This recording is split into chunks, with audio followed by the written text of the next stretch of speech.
Bismillahirrahmanirrahim. Assalamualaikum warahmatullahi wabarakatuh. Alhamdulillah wassalatu wassalamu ala Rasulillah. Allahumma shalli ala sayidina Muhammad wa ala ali sayidina Muhammad. Rabbi shrah li sadri wa yassir li amri wahlul 'uqdatam min lisani yafqahu qawli.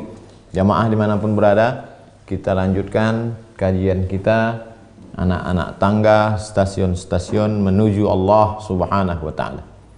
Pertama, taubat. Setelah taubat, mujahadah. Setelah mujahadah, khalwah, bersunyi-sunyi diri, menyendiri, uzlah, mengasingkan diri dari keramaian. Kita teruskan. Man asaral mazallata hasalal uzlata. Siapa yang lebih memilih mazallah, maka dia sudah mendapatkan uzlah. Siapa yang lebih mengedepankan, lebih mengutamakan, lebih memilih untuk melakukan mazallah, maka dia sudah memperoleh uzlah. Apa itu mazallah? Firagul qalbi 'anis syawaghili walau ma'akhtilat. Firagul qalbi, hatinya kosong. 'Anis syawaghili, dari segala yang menyibukkan hati. Walau ma'akhtilat, walaupun dia tetap berinteraksi sosial. Ada istrinya, ada anaknya, ada pembantunya, ada stafnya, ada karyawannya, ada tetangganya, ada atasannya. Tapi hatinya tidak sibuk oleh sebab itu, karena dia mengosongkan hatinya. Inilah yang dinyanyikan anak-anak di video YouTube. Hasbi Rabbi Jallallah, ma fi qalbi ghairullah. Hasbi, cukuplah aku. Qalbi, cukuplah aku dan hatiku. Jallallah, hanya Allah saja. Ma fi qalbi, tidak ada sesuatu apapun di hatiku, ghairullah, kecuali Allah Subhanahu wa ta'ala. Tapi kan tidak bisa ujuk-ujuk langsung saja. Baru taubat pagi, ngaji siang, sorenya langsung berkata, ma fi qalbi ghairullah. Jadi dia harus ada proses latihan dulu, uzlah, sekian hari. Siapa yang lebih memilih mengosongkan hati dari yang menyibukkan, ikatan-ikatan hati, terikat ini, terikat ini, terikat ini, maka dia sudah mendapatkan uzlah. Wa qala Sahlun, Imam Sahal berkata, Imam Sahal ini namanya Imam Sahal At-Tustari. La tasihhul khalwatu illa bi aklil halal. Tidak akan mungkin orang mendapatkan khalwah kecuali dengan makan halal. Jadi ada juga orang, si anu kemana? Dia ambil cuti khalwah Pak Ustadz. Tapi duit yang dibawa hasil makan haram, hasil riba, maka hati tidak akan pernah kosong dari Allah. Malah hati diisi setan. Gara-gara apa? Makan. Makan ini yang paling penting. Atib mat'amak takun mustajab dakwah. Jaga makananmu, maka hatimu insya Allah. Kenapa perut itu sakit? Karena makanannya kotor. Jajan di pinggir jalan, mohon maaf, bukan menyepelekan, lalar hinggap, bahkan sampai berulat lalat di situ. Dimakan, tangan tidak dicuci, kotor, perut tidak bisa terima, mencret. Kenapa perut sakit? Karena makanan kotor. Kenapa hati sakit? Logikanya begitu. Kenapa hati tidak bisa diajak berzikir? Karena banyak diisi oleh yang kotor, bukan yang zahir, tapi yang batin-batin. Jadi ada orang zahirnya sakit, badannya sakit, penyebabnya yang kotor. Begitu juga kenapa orang pikirannya sakit, hatinya sakit, penyebabnya kotor. Jadi ada penyakit zahir, ada penyakit batin. Wala yasihhu aklul halali illa bi ada'i haqqillah. Tidak mungkin orang bisa makan halal kecuali setelah menunaikan hak-hak Allah Subhanahu wa ta'ala. Tunaikan semua hak Allah Subhanahu wa ta'ala. Hak Allah kewajiban kita. Apa kewajiban kita yang merupakan hak Allah? Sembah Allah. Suruh Allah, perintah Allah, laksanakan. Jangan makan haram, tinggalkan. Jangan makan riba, tinggalkan. Jangan tipu, tinggalkan. Tipu, bohong, dusta, habis itu khalwah. Tidak bisa. Tidak akan mungkin orang merasakan khalwah kalau tidak makan halal. Tidak mungkin dapat makan halal kalau tidak menunaikan hak-hak Allah sebagai kewajiban kita. Tetap berpegang kepada syariat. Wa qala Zunnun al-Misri, Imam Zunnun berkata, lam ara syai'an, aku tidak pernah melihat sesuatu pun ab'asa 'alal ikhlas minal khalwah. Aku tidak pernah melihat suatu amal apapun yang lebih membangkitkan keikhlasan melebihi khalwah. Kalau mau ikhlas, tulus, murni, bening, bersih hanya kepada Allah, laksanakan khalwah. Saya nggak bisa Pak Ustadz, saya ini PNS, masuk kerja, masuk pagi, pulang petang, banyak urusan. Khalwah 10 hari ambil cuti, apalagi sekarang corona, malah bisa, sangat bisa khalwah. Tapi bukan saya menyuruh habis ini pergi ke tepi sungai lalu sampai berlumut di situ, nama keluar dari situ langsung memberi gelar diri sunan. Bukan itu maksudnya.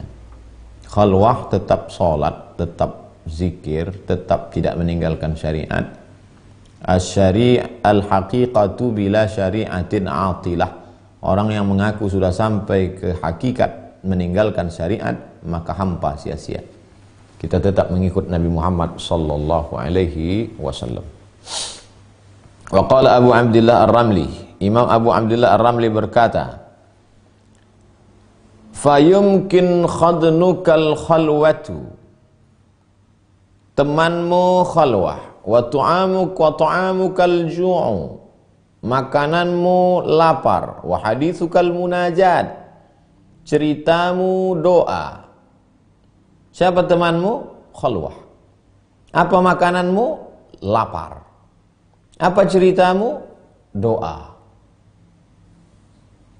Kalau tiga ini dilakukan, apa yang terjadi? Dua kemungkinan. Imma antamut, imma antasilallah. Bisa jadi kau mati, bisa jadi kau sampai kepada tujuan, mendekatkan diri kepada Allah Subhanahu wa ta'ala. Siapa temanmu? Tetangga, jiran, kawan, alumni, satu kantor, tetangga, sahabat. Apa makananmu? Kenyang. Apa ceritamu? Ngobrol tak berhenti. Bisa orang ini ngobrol dari jam 8 pagi sampai azan zuhur. 9, 10, 11, 12. Semua dibahas. Dari mulai corona, mencret, sampai pentil pesawat bisa dibahas. Itulah seminar yang tak berjudul.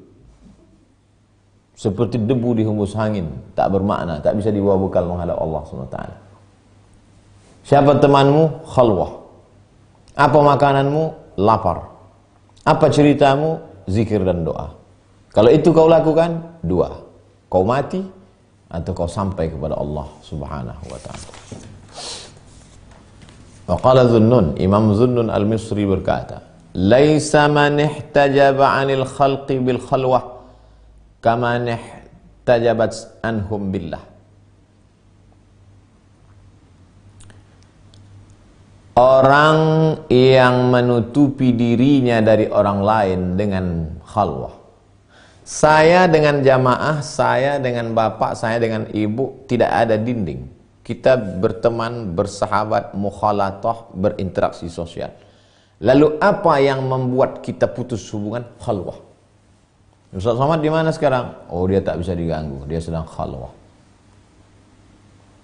Maka dibalik. Kalau yang membuat engkau putus hubungan terdinding dengan banyak manusia itu adalah khalwah, kama ihtajabta anhum billah, maka begitu juga engkau putus hubungan dengan mereka karena engkau terlalu dekat menjalin hubungan yang kuat dengan Allah Subhanahu wa ta'ala. Jadi di antara cara untuk dekat kepada Allah, kurangi terlalu banyak interaksi sosial dengan manusia. Wah, ini bertentangan dengan sunnah Rasulullah SAW. Nabi SAW turun dari Gua Hira, berinteraksi sosial, bertemu dengan Abu Jahal, Abu Lahab. Betul. Tapi itu kapan? Itu setelah khalwah. Khalwah itu pondasinya. Cornya itu khalwah.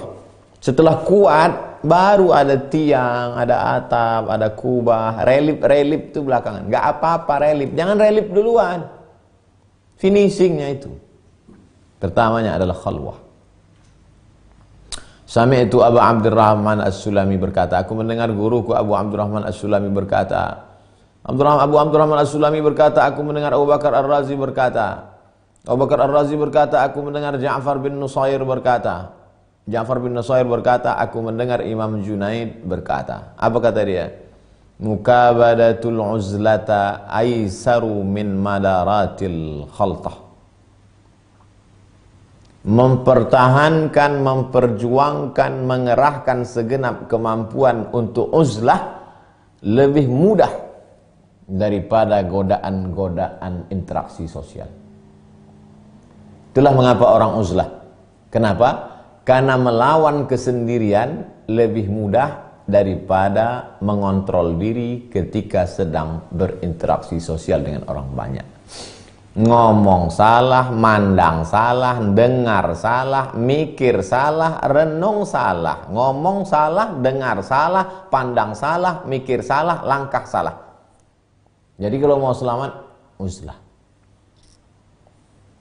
Wa qala Makhul dari kalangan tabi'in, in kana fi mukhalatatin nasi khairun fa inna fil uzlati salamah. Saya kalau berinteraksi sosial, saya bisa dakwah. Kalau saya bisa berteman dekat dengan dia, saya bisa ceramah. Saya bisa ngasih nasihati dia. Bagus. Tapi apa kata Imam Makhul? In kana fi mukhalatatin nas khairun. Meskipun berinteraksi sosial dengan orang banyak itu bagus, baik, the best. Fa inna fil uzlati salamah. Tapi sesungguhnya dalam uzlah ada keselamatan. Maka dengan uzlah kau selamat. Selamat dari pandang salah, selamat dari dengar salah, selamat dari ngomong salah, selamat dari mikir salah, selamat dari renung salah. Wa qala Yahya ibnu Mu'az, Imam Yahya bin Mu'az berkata, al-wahdatu jalisus siddiqin. Al-wahdah, tunggal, sendiri, bersendirian, bersunyi-sunyi, mengasingkan diri dari orang, duduk sendiri, itu adalah teman terbaik bagi para siddiqin.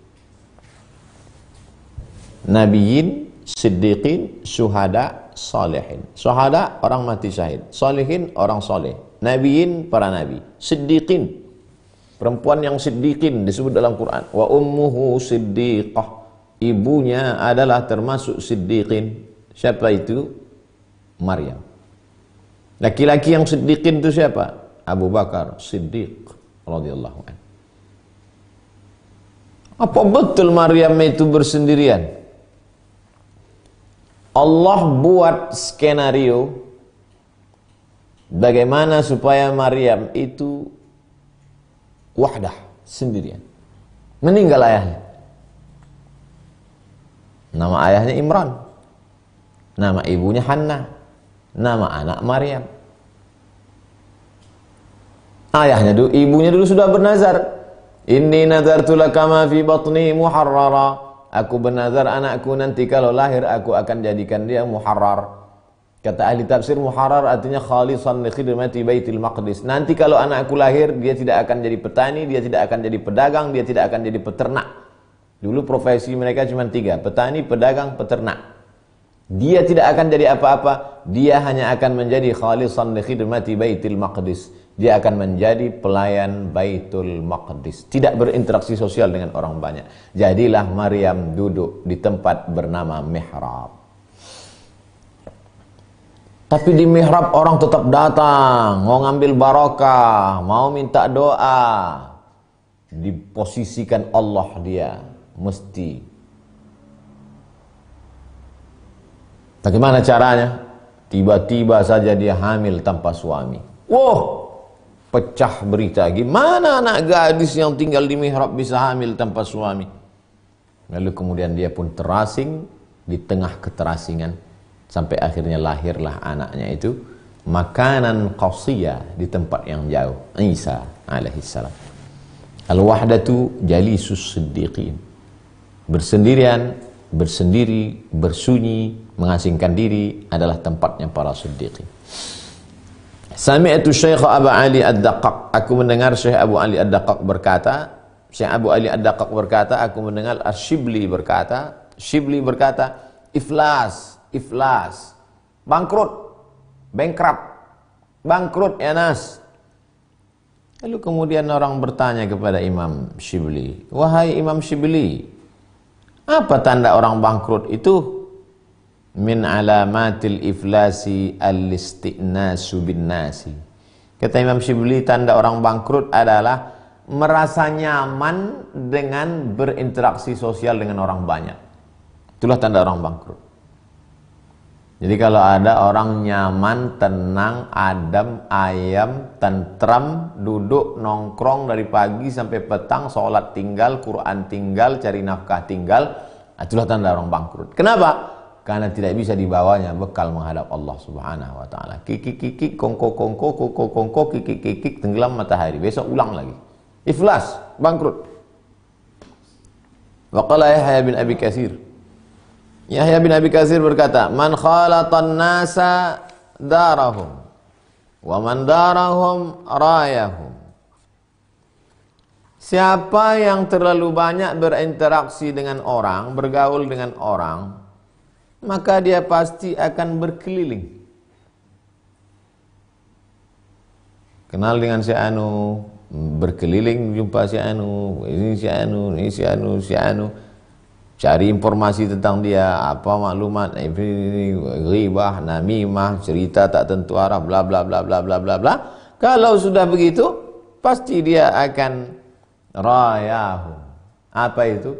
Muncullah saling merasa hebat, saling muncul rasa-rasa alhaqumut takasur, kamu akan saling bangga membangga, sombong menyombong, fil amwal, lebih banyak harta, lebih canggih, motornya lebih baru, mobilnya lebih mewah, hartanya lebih banyak, anaknya, bininya lebih cantik, bla bla bla bla bla. Pasti itu lalai, lupa, berkelahi, hati rusak. Qala Syu'aib bin Harb. Syu'aib bin Harb berkata, dakhaltu ala Malik ibn Mas'ud bil Kufah. Saya menemui Imam Malik bin Mas'ud di kota Kufah, Irak. Wa huwa fi dari wahdihi. Wa huwa fi dari. Dia di dalam rumah wahdahu, sendirian. Faqultu lahu, lalu saya tanya kepada dia, wahai Imam Malik bin Mas'ud, iya, ama tastawhish wahdaka? Apakah kau tidak merasa sunyi, sepi? Apa kau tak merasa asing, sendirian di rumah? Apa jawab Imam Malik bin Mas'ud? Ma kuntu ara anna ahadan yastawhish ma'allah. Bapak sendirian di rumah? Iya. Enggak ada siapa-siapa? Enggak. Apa enggak merasa jenuh, bosan, asing, boring? Apakah ada rasa bosan bersama dengan Allah? Terdiam. Apakah ada rasa bosan, rasa muak, rasa jemu bersama dengan Allah? Anna ahadan yastawhish ma'allah? Jawaban telak, tendangan 12 pas. Sami'tu Syekh Abu Abdurrahman As-Sulami. Aku mendengar Syekh Abu Abdurrahman As-Sulami berkata, aku mendengar Abu Bakar Ar-Razi berkata, aku mendengar Abu Amr Al-Anmati berkata, aku mendengar Imam Junaid berkata, man arada an yaslam lahu. Man arada, siapa yang ingin selamat agamanya, selamat keyakinannya, selamat akidahnya, selamat akhlaknya, selamat. Wa yastarihu badanuhu wa qalbuhu. Siapa yang ingin tenang badannya, tenang hatinya. Apa yang mesti dilakukan? Selamat agama, selamat badan, tenang hati, falyatazilin nas. Maka uzlahlah. Jangan terlalu banyak berinteraksi sosial dengan orang.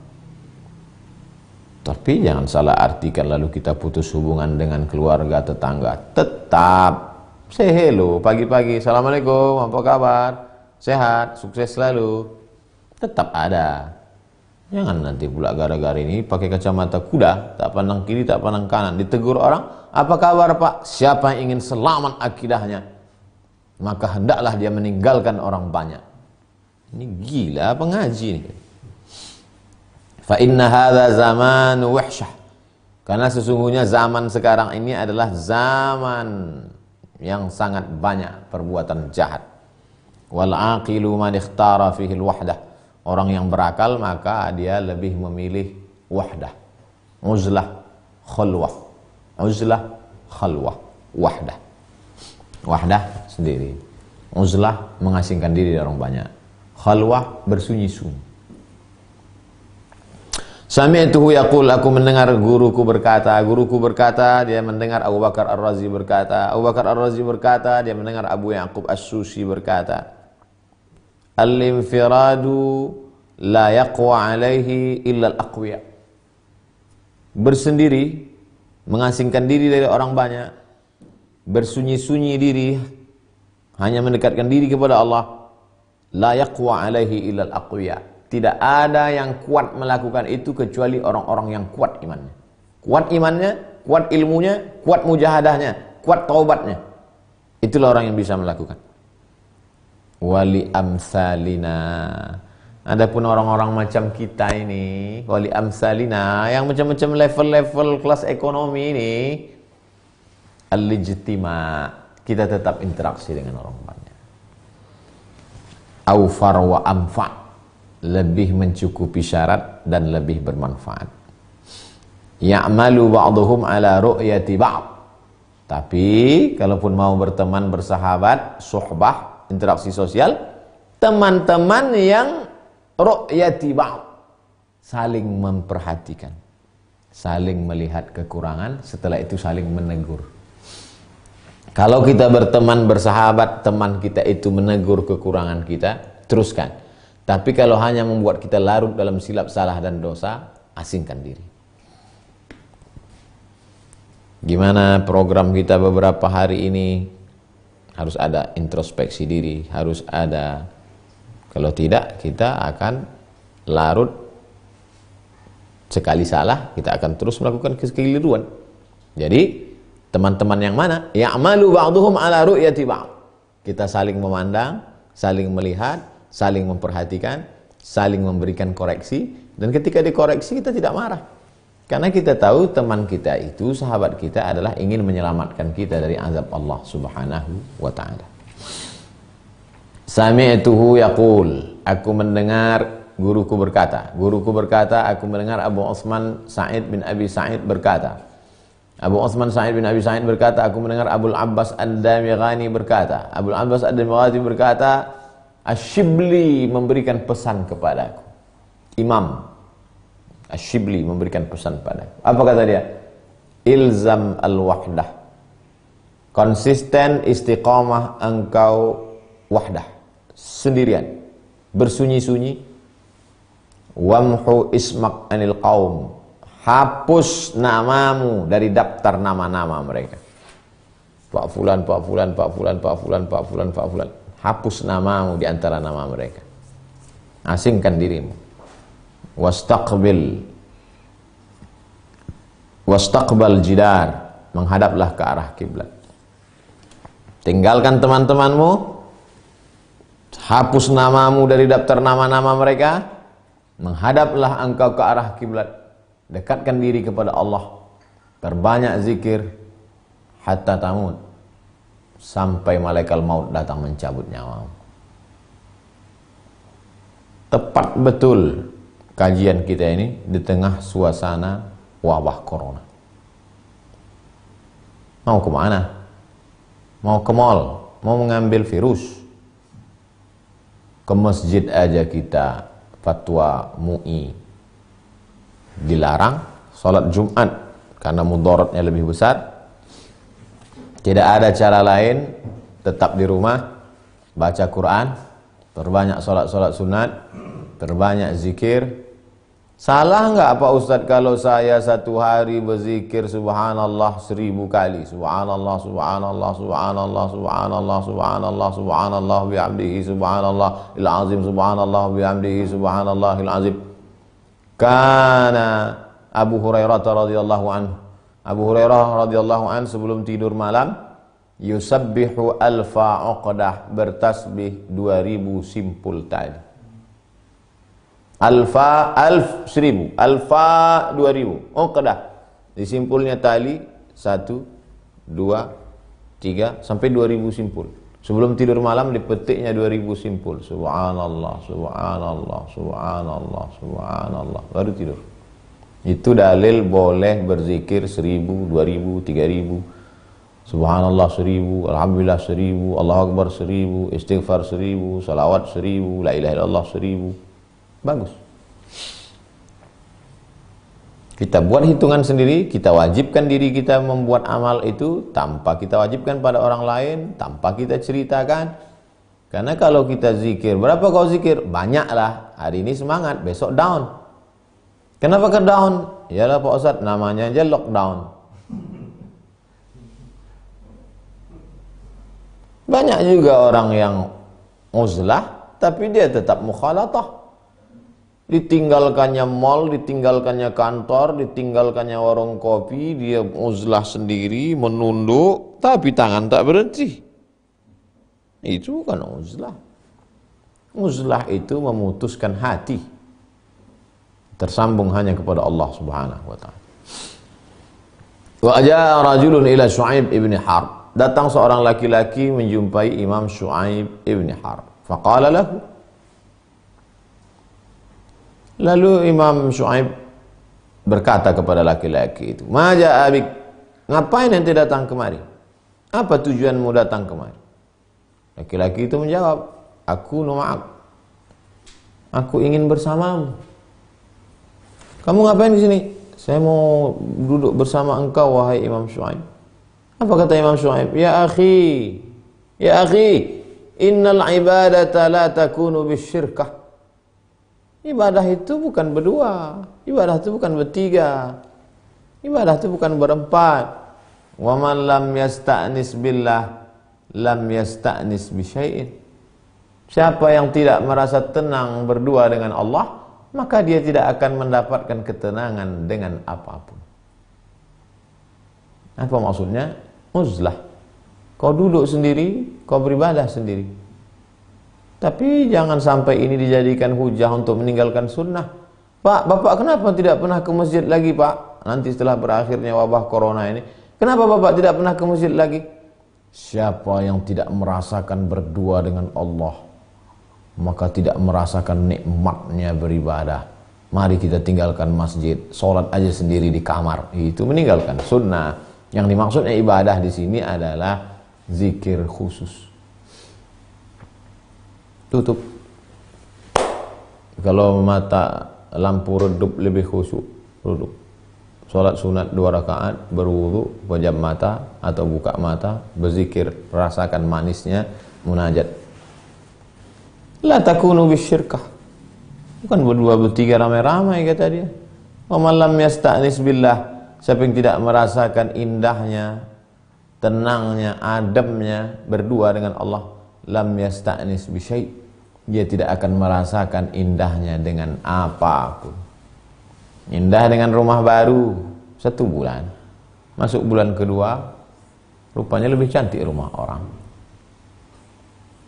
Berasa indah dengan mobil baru, sementara orang belum ganti mobil.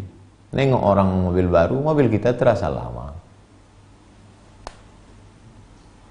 Oleh sebab itu maka, tapi kalau kau sudah merasakan indahnya bersama dengan Allah, maka yang lain akan terasa indah.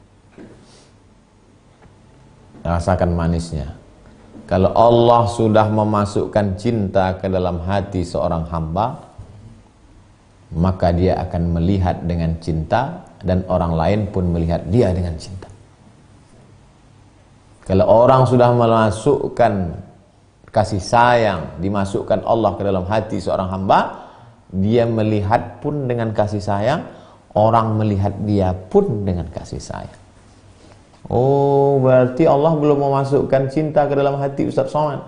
Kenapa? Itu buktinya orang masih tetap begini, jempol masih terbalik. Itu tidak bisa jadi ukuran, saudaraku. Karena kalau hidup pun Nabi Muhammad sekarang, mereka Nabi Muhammad itu gini kayaknya juga. Abu Jahal, Abu Lahab, Abu Sufyan sebelum masuk Islam dulu. Jadi kita tidak mencari ridha orang, kita bukan mau menyenangkan hati orang.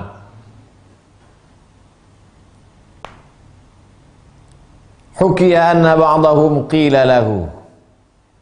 Ada orang-orang soleh ditanya, ma a'jaba ma laqita fi siyahatik. Selama engkau dalam perjalanan ini, dalam perjalanan mendekatkan diri kepada Allah ini, apa hal yang paling mengagumkan, yang paling menakjubkan, ajab, yang pernah kau lihat? Apa kata mereka? Laqiyanil Khidir. Nabi Khidir datang menjumpai saya. Laqiyanil Khidir. Nabi Khidir pernah datang menjumpai saya. Fatalaba minni suhbah. Dan Nabi Khidir ingin bersahabat dengan saya. Bayangkan kalau kita sedang zikir, tiba-tiba datang Nabi Khidir alaihissalam. Assalamu alayka ya Abdus Samad. Assalamualaikum hai Ustaz Abdus Samad. Waalaikumsalam. Man anta? Kamu siapa? Anal Khidir alaihissalam. Terus saya ingin berteman dengan. Lalu apa jawab orang soleh ini? Fakhashitu an yufsida alayya tawakkuli. Aku khawatir kalau aku berteman dengan Nabi Khidir, tawakkulku kepada Allah menjadi rusak. Allah. Dia tidak kasar berkata, Nabi Khidir, janganlah datang sama aku, pergilah ke sana. Tapi dia, aku khawatir kalau aku berteman dengan Nabi Khidir, rusak tawakalku kepada Allah Subhanahu wa ta'ala. Kenapa begitu? Kalau sudah berteman dengan Nabi Khidir, siapa berani mengganggu kita? Kalau sudah berteman dengan Nabi Khidir, gimana caranya mau ketemu dengan Nabi Khidir? Khidir diambil dari kata akhdar, hijau. Karena kalau dipijaknya rumput yang kering, hijau. Hijau. Hijau. Kami mau jumpa Nabi Khidir, kata sahabat Nabi Musa. Bagaimana caranya? Bawa ikan mati, masukkan ke keranjang. Nanti kalau ikan itu melompat hidup lagi, berarti Khidir udah dekat. Sedangkan ikan mati, rumput mati bisa hidup. Apalagi hati yang mati. Ini orang, datang Nabi Khidir mau jumpa dia, mau berteman dengan dia. Tapi lembutnya adab dia, coba lihat. Aku takut tawakalku kepada Allah menjadi rusak sebab berteman. Maka biarlah aku sendiri menghadap Allah Subhanahu wa ta'ala. Orang sekarang sengaja mengamalkan amalan-amalan khusus supaya jumpa Nabi Khidir. Aku Khidir. Kenapa waktu kau pijak dari rumput itu tak hijau? Rupanya Khidir tukang ayam. Mohon maaf Pak Khidir yang tersinggung. Nama Khidir itu Bulya ibnu Mulkan. Khidir itu gelarnya hijau. Dulu kata Ustaz Somad, Khidir sudah meninggal. Nih buktinya. Ini kan orang soleh ini hidup setelah Nabi Muhammad SAW. Ini buktinya Khidir masih hidup. Berarti bertentangan. Yang saya ucapkan itu jawaban Imam Al-Bukhari. Kata Imam Al-Bukhari, Nabi Khidir sudah meninggal dunia. Apa dalilnya? Hadis Nabi, la yabqa ala wajhil ardi ba'da mi'ati sana. Yang ada di atas tanah ini sekarang, kata Nabi, waktu aku masih hidup ini, kata Nabi, yang ada di atas tanah ini sekarang 100 tahun setelah ini meninggal semuanya. Makanya sahabat Nabi yang terakhir meninggal itu rata-rata mendekati tahun 100 Hijrah. Siapa sahabat Nabi yang terakhir meninggal di Basrah? Imam Al-Hasan Al-Basri. Mendekati tahun 100. Artinya setelah 100 tahun habis sahabat Nabi, tak ada lagi. Termasuk Khidir, kata Imam Bukhari.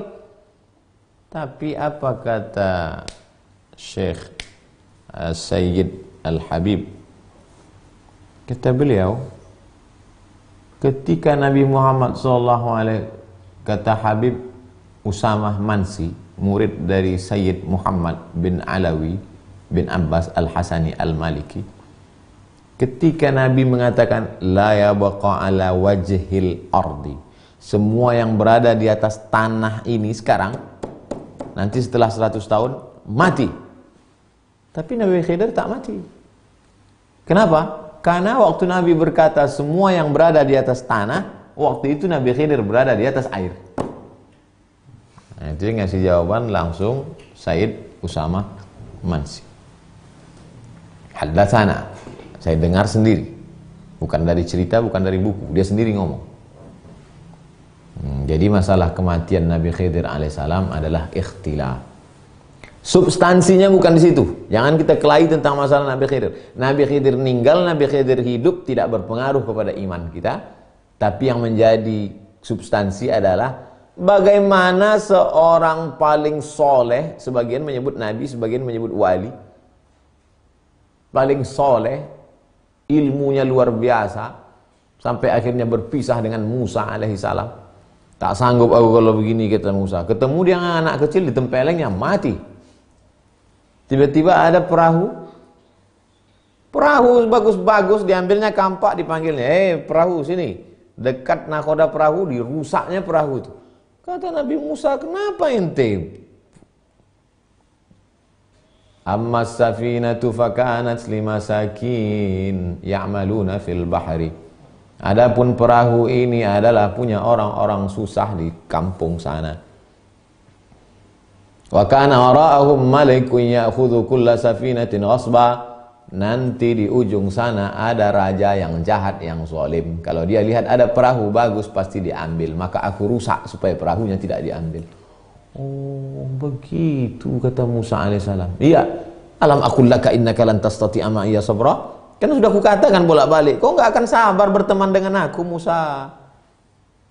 Dari mana Khidir tahu itu? Wa'allamnahu min ladunna ilma. Kami ajarkan kepada dia ilmu. Ladunna dari kami. Dari kata ladunna itulah ladunni. Allah yang mengajarkan dia, maka dia tahu. Tidak ada yang terjadi kecuali dengan izin Allah Subhanahu wa taala. Nabi Isa alaihissalam yubri'ul akmaha wal abrasa biiznillah, menyembuhkan orang lumpuh biiznillah, wa yuhyil mauta, menghidupkan orang mati biiznillah. Bukan dia, Allah. Biiznillah, dengan izin Allah Subhanahu wa taala. Itu mesti difahami dengan baik. Orang sehebat Khidir datang ingin berteman denganmu, apa jawabanmu? Hai Abdul Somad, akulah Khidir yang dulu berjalan dengan Musa. Aku tahu segala yang gaib karena Allah memberitahu. Sekarang aku mau berteman dengan engkau. Abdul Somad langsung menjawab, memang itulah yang kutunggu-tunggu. Tapi mereka yang sudah sampai pada maqam merasakan manisnya dekat berdua dengan Allah.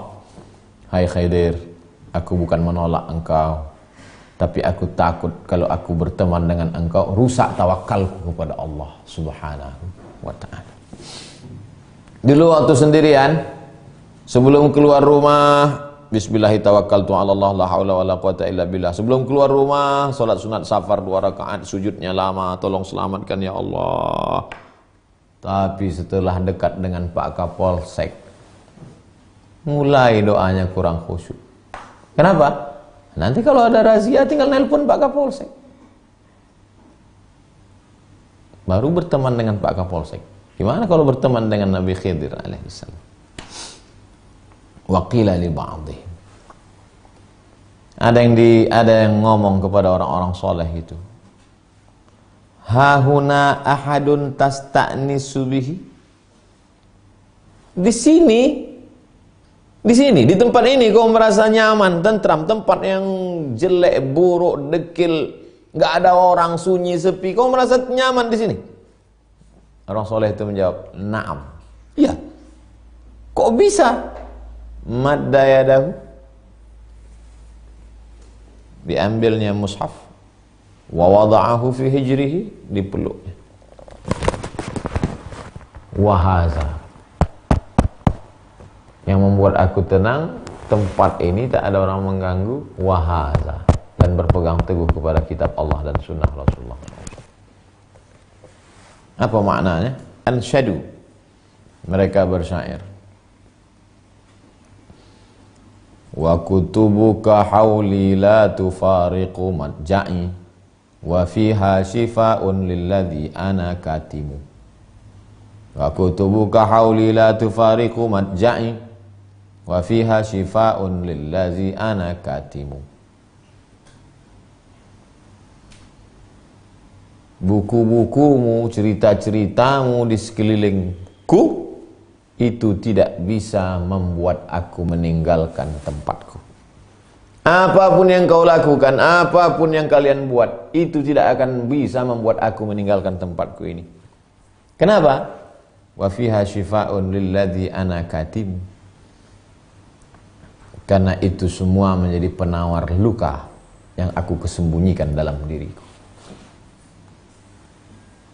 Dengan aku tetap berzikir, bersendirian, khalwah dan suhbah, khalwah dan uzlah, maka itu menghilangkan penyakit-penyakit. Seperti penawar. Orang kalau sedang sakit itu yang dicari adalah penawar, syifa. Nggak ngerti saya Pak Ustadz apa itu penawar? Vaksin. Menghilangkan penyakit. Wa qala rajulun li Zinnun al-Misri. Datang seorang laki-laki berkata kepada Imam Zunnun al-Misri, wahai Imam, ya, mata tasihhu lil uzlah? Kapan saya boleh uzlah? Saya setelah mendengarkan cerita uzlah dari Ustaz Abdul Somad ini, saya ingin betul uzlah ini. Kapan saya baru boleh uzlah? Boleh saya uzlah besok pagi? Apa kata Imam Zunnun? Idza qawita ala uzlati nafsika. Kalau kau sudah kuat untuk meninggalkan hawa nafsumu, uzlahlah. Idza qawita, kalau kau sudah kuat ala uzlati nafsika, kalau kau sudah kuat untuk melockdown nafsumu, maka lockdownlah dirimu. Kalau belum, kau akan uzlah dari temanmu, kau akan uzlah dari keluargamu, kau akan uzlah dari gengmu, tapi kau tetap bawa hawa nafsu. Makanya taubat dulu, habis taubat mujahadah, habis mujahadah baru uzlah. Orang kalau langsung uzlah tanpa mujahadah, akhirnya keluar dari uzlah, apa yang terjadi? Dia hanya membuat subur hawa nafsunya. Mujahadah dulu baru uzlah. Wa qila li Ibnul Mubarak, ada orang bertanya kepada Imam Ibnul Mubarak, wahai Imam Ibnul Mubarak, ya ma dawaul qalbi, apa obat hati itu? Tombo hati ono 5 pekarane.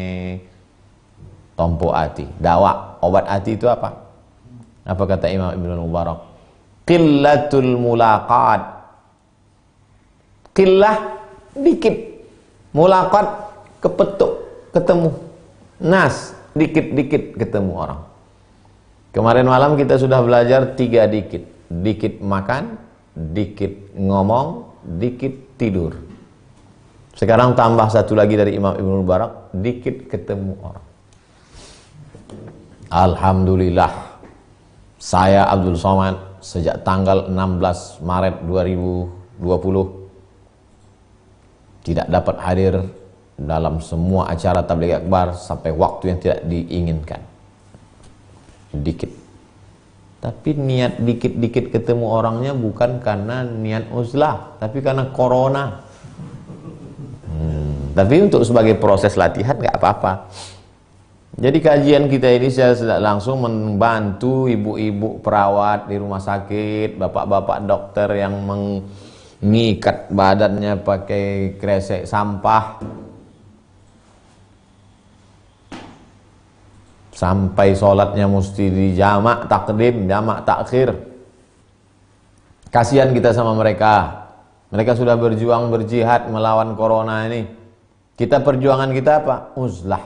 Dikit-dikit ketemu orang. Kalau nggak penting-penting betul, jangan keluar. Tapi saya kalau nggak keluar, nggak makan Pak Ustadz. Enak mereka. Kami ini bagaimana? Terpaksa betul.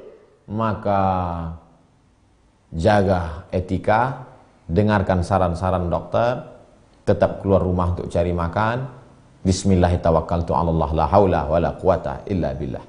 Tapi bagi yang punya kemampuan, dikit-dikit ketemu orang, dikit-dikit, dikit makan, dikit ngomong, dikit tidur, dikit. Dikitnya apa Pak Ustaz? Orang Melayu banyak tak paham dikit. Sikit-sikit, sikit makan, sikit tidur, sikit bercakap, sikit jumpa orang. Yang banyak-banyak jumpa orang. Kalau udah banyak jumpa orang, pasti banyak ngomong, pasti banyak makan. Kenapa? Orang tuh bagi makan. Saya kalau udah jumpa banyak orang, pasti jumpa ini, kasihnya ini, jumpa ini, baginya ini, jumpa ini. Pak, ayo kita makan. Saya sudah ngaji sama Ustaz Somad, dikit makan. Ini makanan saya yang bawa. Oh, kalau kau yang bawa boleh. Kalau aku yang beli tak boleh. Kalau kau bawa, memang itu tak apa-apa. Memang kita ini menolak bala ini memang mesti banyak sedekah. Berbalik pula dari Ibnul Mubarak. Ibnu artinya anak, Mubarak anak Pak Mubarak. Mubarak itu nama ayah dia. Nama dia siapa? Abdullah. Nama lengkapnya Abdullah Ibnul Mubarak. Jadi Mubarak ini merantau. Merantau, tak ada kerja, ngambil upah jaga kebun anggur. Mubarak tadi. Mubarak pun ngambil upah jaga kebun anggur di kebun hakim. Ada seorang hakim agung di kota Nawa. Datanglah hakim pas musim libur ke kebun anggur. Mubarak, ya Tuan Hakim, tolong kau ambilkan dulu agak setangkai anggur itu. Datanglah Mubarak membawa setangkai anggur. Ini Tuan Hakim. Dimakan sama Hakim, asamnya minta ampun.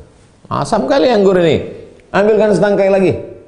Diambil sama si Mubarak setangkai. Ini Tuan Hakim. Dimakan sama Hakim Marwah. Marwah nama kampung, Hakim Marwah. Dimakan sama Hakim Marwah, asam juga. Tak ada yang manis di kebun ini. Sekali lagi, Mubarak ambilkan sekali lagi. Datang Mubarak ngambil sekali lagi, dimakan. Asam juga. Lama-lama Hakim Marwah mengamuk.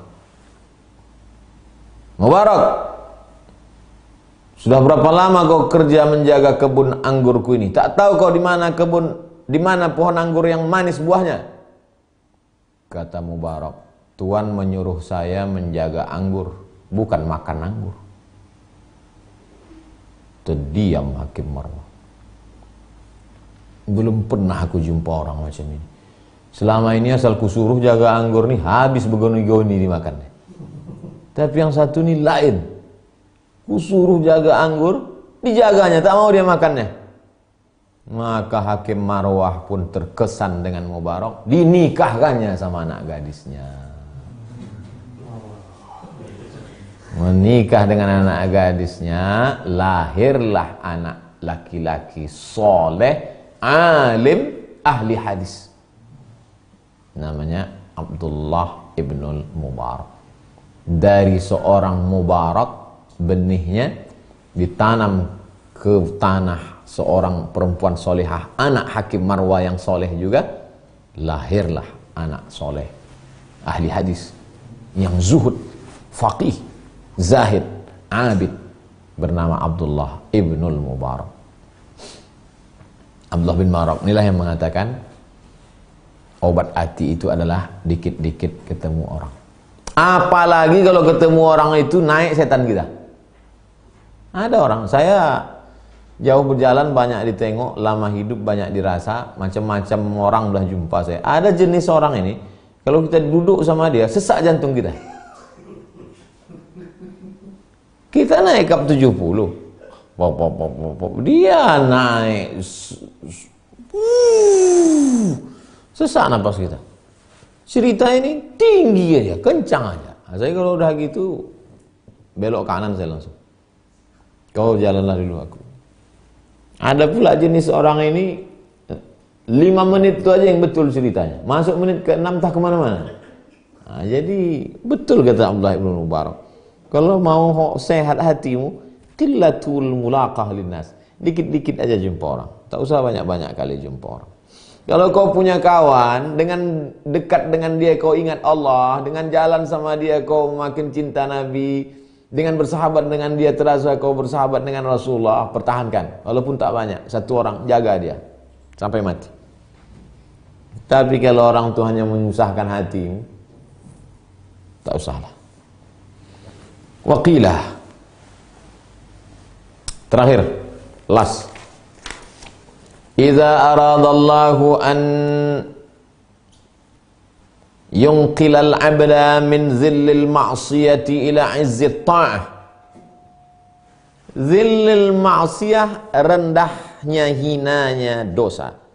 Izzit ta'ah, tingginya, agungnya ketaatan. Kalau Allah ingin memindahkan seorang hamba dari hinanya dosa kepada tingginya taat, bagaimana caranya? Anasahu bil wahdah. Dibuat Allah orang itu merasa tenang dengan sendirian. Sendiri dia, tenang dia. Ada orang kalau sendiri ini risau aja, suntuk aja. Tapi dia tidak. Tenang dalam kesendirian. Wa aghnahu bil qanaah. Dibuat Allah hatinya merasa cukup, qanaah. Yang ketiga, wa wassarahu bi uyubi nafsihi. Dibukakan Allah hatinya sehingga dia melihat cacatnya, kekurangan dirinya.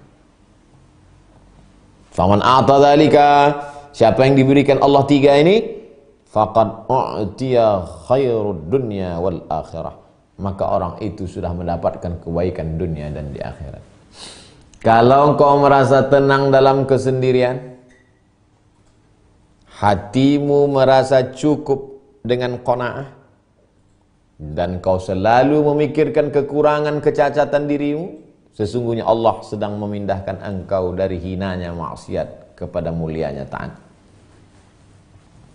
Ya Allah, berikanlah kami merasa tenang dalam kesendirian, merasa cukup dengan apa yang kau berikan, dan tunjukkan kami segala cacat mata, cacat telinga, cacat hati, cacat pikiran, cacat ucapan, cacat perbuatan kami, sehingga kami tak sibuk memikirkan cacat orang lain, ya Allah. Siapa yang dapat itu, maka dia sudah dapat dunia, akhirat beserta isi. Masya Allah, tabarakallah para jamaah sekalian dimanapun berada. Tak terasa 1 jam kita sudah mengkaji. 1 jam dapat 3 lembar. 3 halaman, bukan 3 lembar. 1, 2, 3. Itu pun tak semua, 2,5. Yang mau kita habiskan ini dia. Nah, segini lagi. Jadi jangan takut kehabisan bahan.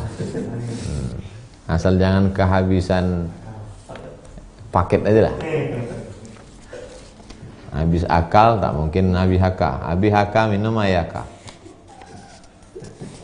Kita jawab pertanyaan-pertanyaan dari Imam Sunarti.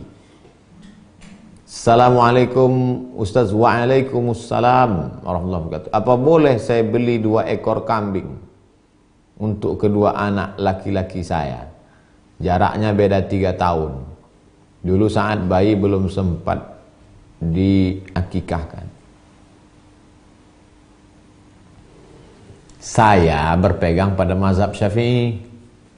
Waktu anak saya lahir, saya potongkan kambing 2 ekor di rumah. Potong kambing 2 ekor, undang tetangga makan. Dah. Syukur.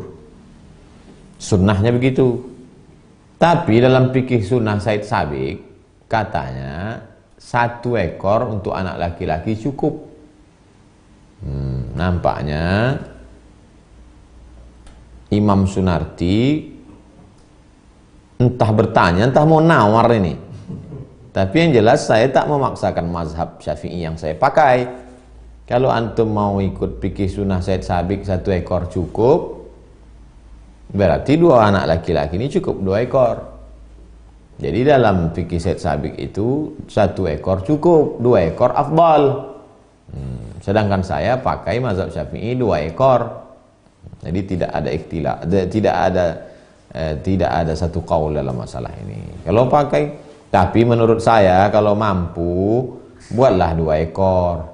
Apalagi zaman sekarang kan musim corona ini banyak sahabat kita yang sulit, dia bukan cari kaya, dia kerja cari makan. Kami ini Pak Ustadz cari pagi makan siang Pak Ustadz, dicari pagi makan siang, cari siang makan sore, cari sore makan sore pagi. Nah, jadi bagus sekali kalau kau potongkan kambing itu 2 ekor, potong kecil-kecil, tapi jangan kecil kali sampai 5 kali sendok oh dapat. Itu bukan makan dia, menangguk kambing. Potong, masukkan ke bungkus, bagikan ke saudara-saudara kita yang sulit mencari nafkah. Bagus, sedekah. Kedua dari Pak M. Qadri, apa arti mimpi melihat Ka'bah tapi seperti menyata? Dan apa arti mimpi melihat Ka'bah? Ka'bah itu penunjuk arah. Kita dulu kalau pergi ke kampung mau sholat, Pak Cik, Mak Cik, kemana arah sholat nih? Ke Ka'bah kata dia. Jadi menunjuk arah itu bahasa Arabnya hidayah. Arah ke matahari mati kanan sikit. Gitu kalau kami di Sumatera. Arah matahari mati, matahari tenggelam, kanan sikit. Gitu dia. Dia tak tahu berapa derajat. Pokoknya ke kanan sikit. Jadi kalau ada orang mimpi melihat Ka'bah, berarti dia melihat hidayah. Allah ingin jadikan dia istiqamah dalam hidayah. Itu artinya. Apa arti mimpi ada bulan di hadapan kita? Dulu ada perempuan mimpi melihat bulan. Di pangkunya pula bulan itu. Bangun dia ceritakannya ke bapaknya. Ya, aku mimpi melihat bulan. Nama ayahnya Huyai, nama kakeknya Akhtab. Datang Huyai, ditempelengnya anaknya itu sampai muncrat darah dari bibirnya. Nama anaknya itu Sofia. Rupanya mimpi memangku bulan itu, mimpi memangku bulan artinya menikah dengan Nabi Muhammad SAW. Karena Nabi Muhammad itu bulan. Bulan itu memantulkan cahaya. Nabi Muhammad itu kan memantulkan cahaya. Asal cahaya itu bukan dari diri dia, dia memantulkan. Cahaya itu dari Allah, dipantulkannya. Dia yang membawa cahaya itu. Makanya Nabi Muhammad kalau datang dibilang Tala'al badru alaina, sudah terbit bulan purnama. Sekarang engkau berada di depan bulan, berarti engkau sedang berhadapan dengan hidayah dari Allah, Ka'bah, dan engkau sedang berada di hadapan sunnah Nabi Muhammad sallallahu alaihi wasallam. Amalkanlah dengan 2 itu kau akan selamat insyaallah saudaraku Pak Qadri. Karena kata Nabi, taraktu fikum amrayni, ku tinggalkan pada engkau 2 perkara, in tamassaktum bihi, maka kalau kau pegang yang 2 ini lan tadillu abada, kau tak akan sesat selamanya. Kitab Allah Al-Qur'an wa sunnati, sunnah Rasulullah sallallahu alaihi wasallam. Pak Mahsun dari Lombok, bagaimana cara khusyuk ketika sholat jamaah terhindar dari ujub? Ujub diambil dari ain jim ba, a jim ba, ujub ajib. Ajib, ujub, merasa diri hebat. Kemana Pak Haji? Ke masjid. Muncul ujub. Akhirnya karena ada rasa ujub dalam hati, besok tak ke masjid lagi. Pak Haji tak ke masjid lagi. Saya kalau ke masjid itu datang ujub saya. Maka sejak itu saya sholat di kamar aja. Rupanya lama-lama di kamar pun datang pula ujubnya ke istrinya. Akhirnya tak sembahyang dia lagi. Pak Haji tak sembahyang. Sholat tuh akhirnya ujub aja, aku tak sembahyang lagi. Makanya hidup ini jangan ikut cakap orang. Hidup ini ikut sunnah. Ikut sunnah Rasulullah. Rasul suruh sholat ke masjid, sholat ke masjid. Nanti setelah habis musim corona nih. Sekarang jangan.